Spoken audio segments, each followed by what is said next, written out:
In this tutorial, I'll deal with the text layer in detail.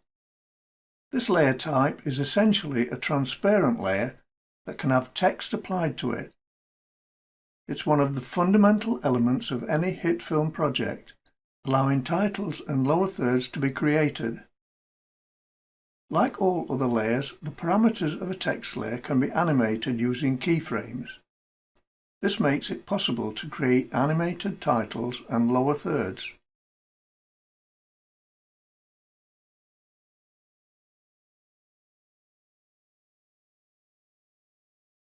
The simplest way of creating text is to start typing the text onto the viewer panel. Strictly speaking, text created in this way isn't a layer, but it acts like one. I'll get to layer creation later on. First, click the A icon on the viewer panel toolbar, then start typing.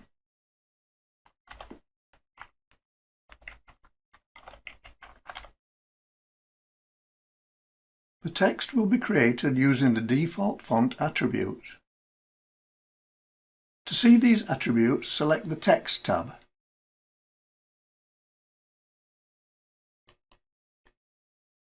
I described the text panel in great detail in tutorial 91, so to save time, I won't describe it here. Please refer to that tutorial if required.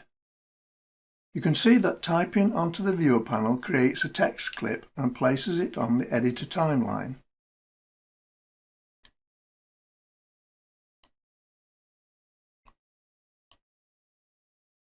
The length of this clip is determined by the clip duration setting in the General section of the Program Options.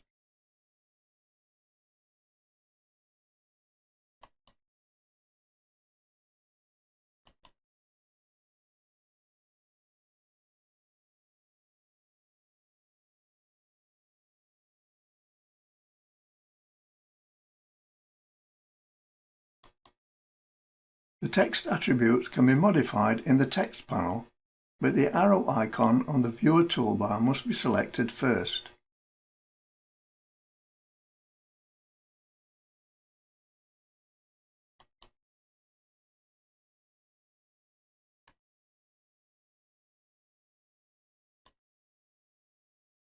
Selecting the arrow also places a vertical green arrow and a horizontal red arrow with their origins at the bottom left of the text block.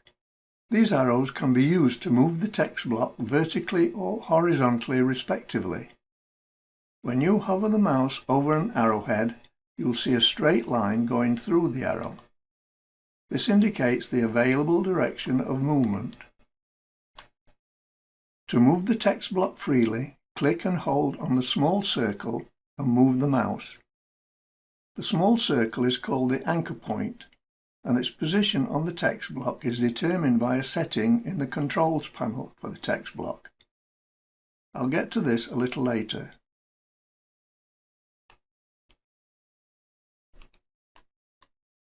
You'll also see a small blue square. Hovering the mouse over this square will display a blue circle.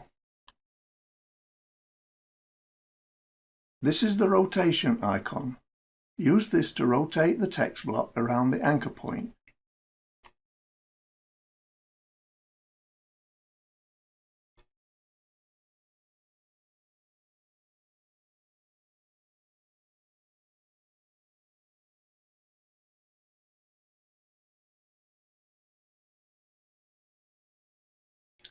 Although I dealt with the text panel in great detail in tutorial 91, I didn't deal with the Controls panel, so here goes. This is where you can manipulate the text block's location and rotation, plus many other things. Let's go down the list of parameters. In the Clip Properties section, the first parameter determines how the text clip blends with the other clips on the timeline.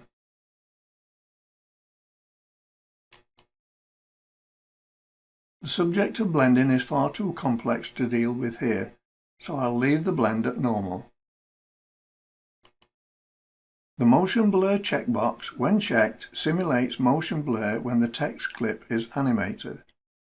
This motion blur is auto-generated, and with a text clip you have no control over its properties.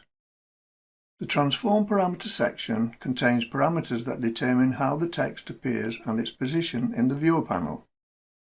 Most of these parameters will be familiar to those who have followed this series. The position, scale and rotation parameters are fairly self-explanatory, as is the opacity parameter. The anchor point determines where the origin of the text block is, indicated by the small circle.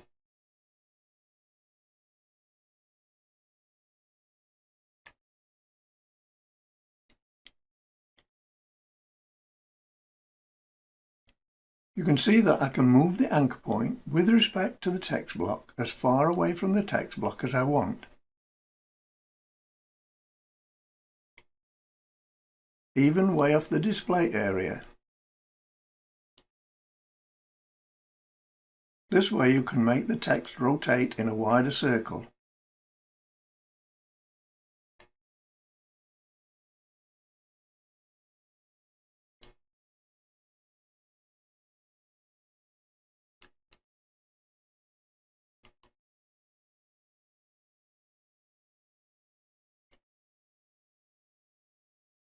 I'll leave the rest of the parameters as they are not relevant to this tutorial.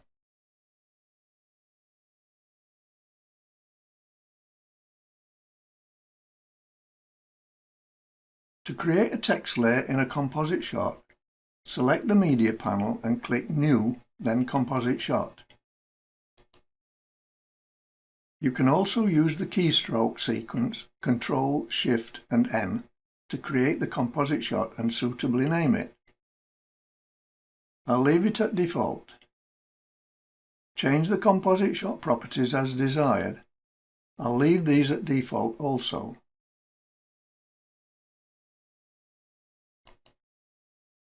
Now I can create the text layer. Do this by selecting New Layer, then Text. You can also use the keystroke sequence Ctrl-Alt-T.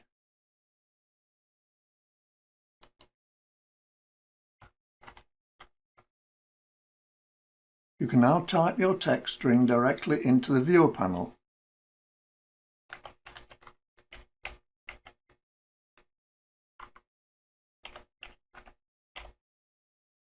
Note that the text attributes are carried over from the last text entry. The text block can be manipulated as I described earlier.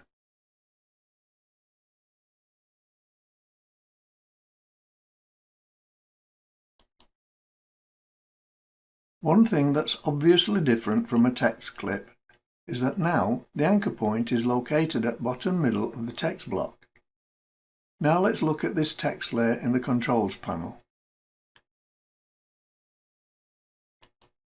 As with the text clip, this is where you can manipulate the layer's many parameters. In the Layer Properties section, the first parameter determines the visibility of the text layer. No surprise that the default is visible, indicated by the check mark.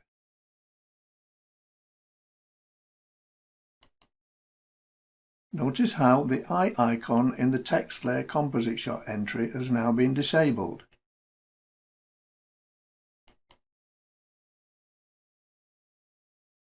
The next parameter is labelled Dimension. By default it's 2D, two-dimensional. The drop-down arrow allows you to change this to three-dimensional.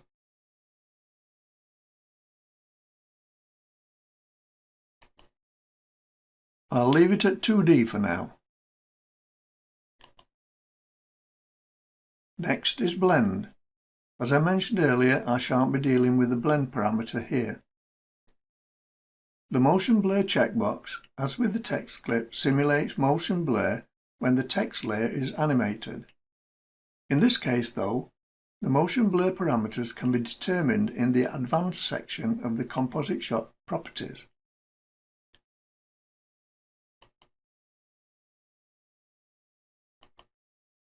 I explained how simulated motion blur is configured in tutorial 82. The last parameter in the layer properties is Parent. This is where you parent this layer to another layer. At the moment there are no other layers in the composite shot, so the only available option is none.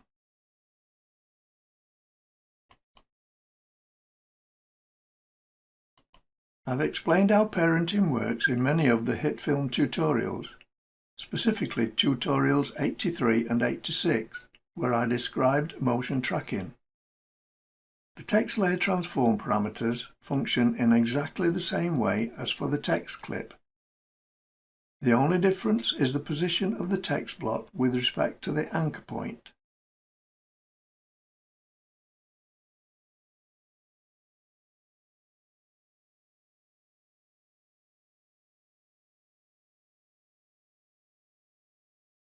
The text layer by default is created in 2 dimensions. This can be seen by the transform parameters having 2 values only. The text layer is converted to 3D using the Layer Dimensions icon in the Text Layers Composite Shot entry.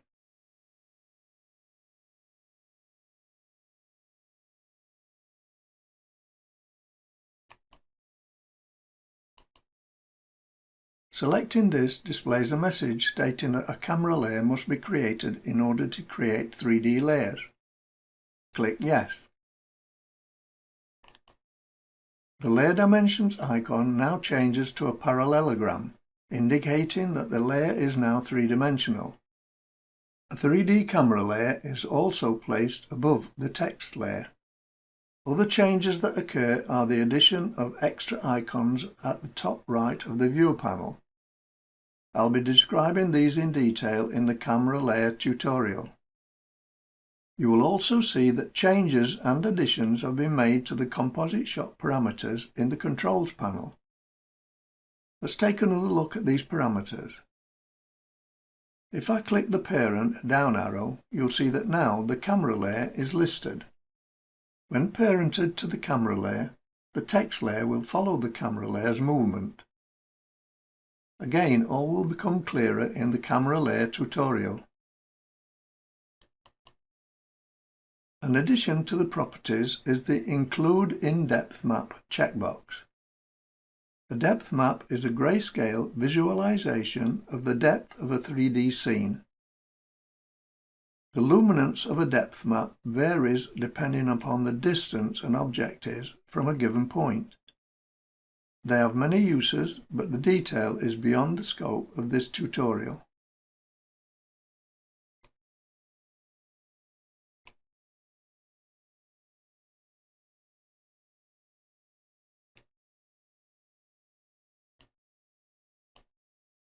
Looking at the transform section, you can see that positional parameters now have a 3rd value.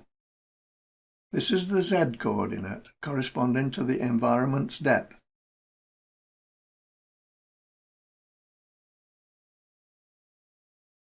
Looking further down the control panel, you'll see an additional section, Material.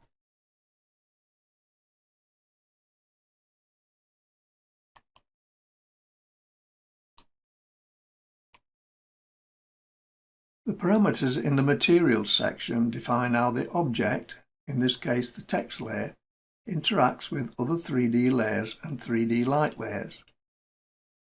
I'll be detailing the Materials section when I describe the 3D environment in a future tutorial.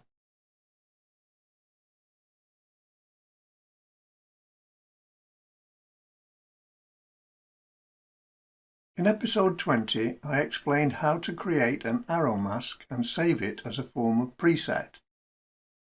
Now I want to show how this mask can be used with a text layer to provide a simple callout. A callout can be used to provide specific details about an element in a video or image.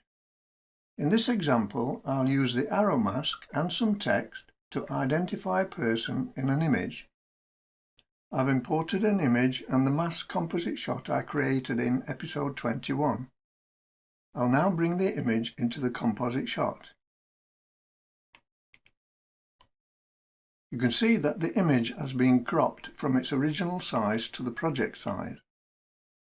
To correct this, right-click on the image entry and select Transform, then Fit to Frame.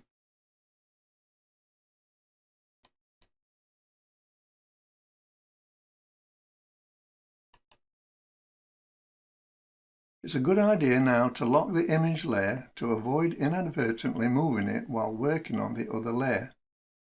Do this by clicking the lock icon on the image layer entry.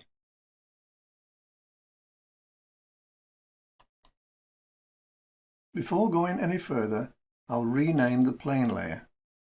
It's currently named green, but the arrow is yellow. I'll correct that now.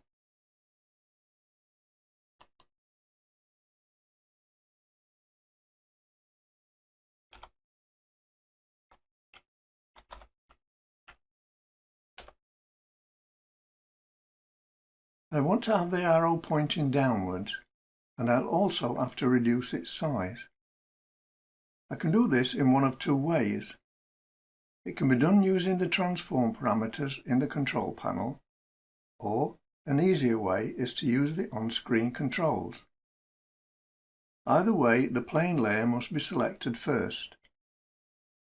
With the plane selected, I can use one of the corner points to reduce the size of the arrow.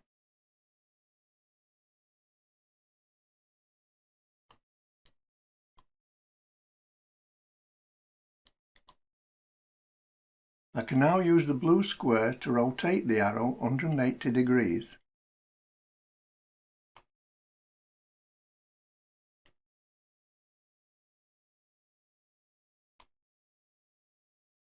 If you need to get it exactly vertical, you can open up the Controls tab and use the rotation parameter.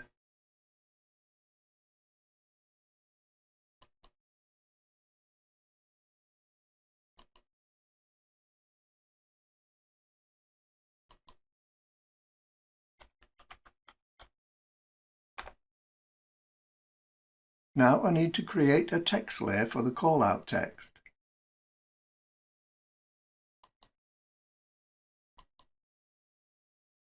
I'll simply enter the name David.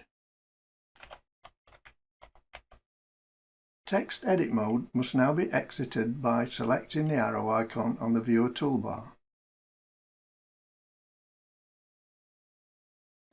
The text attributes can now be changed to suit the scene by opening the Text tab. I'll use a nice chunky font and increase the size.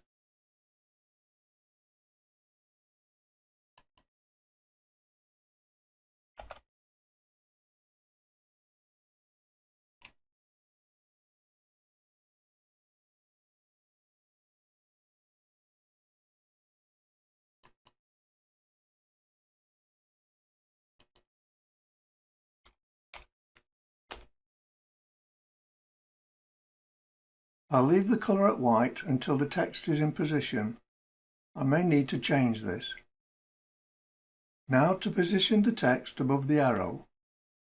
This can be done in the same way as the plane, by selecting the text layer and using the on-screen controls.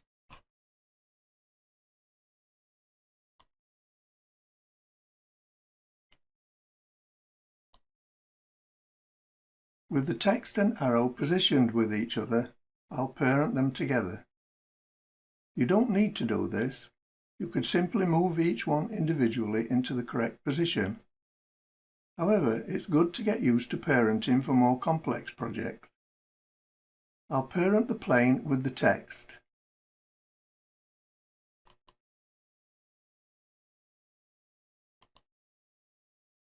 Now, when I select the text layer, I can use the on-screen controls to move the text and the arrow into position.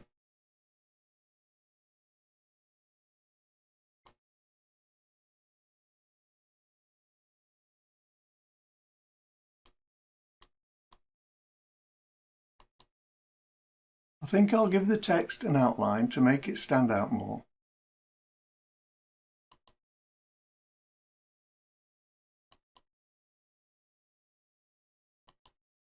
That looks better. That's the text layer in detail. One important thing to note though, the free version of Hitfilm does not support text layer extrusion, so it's not possible to create text with depth. The 3D text layer is capable of being moved around in 3D space, but the text will always be flat. In my opinion, that's a serious limitation in Hitfilm free, but that's the way it is, unfortunately.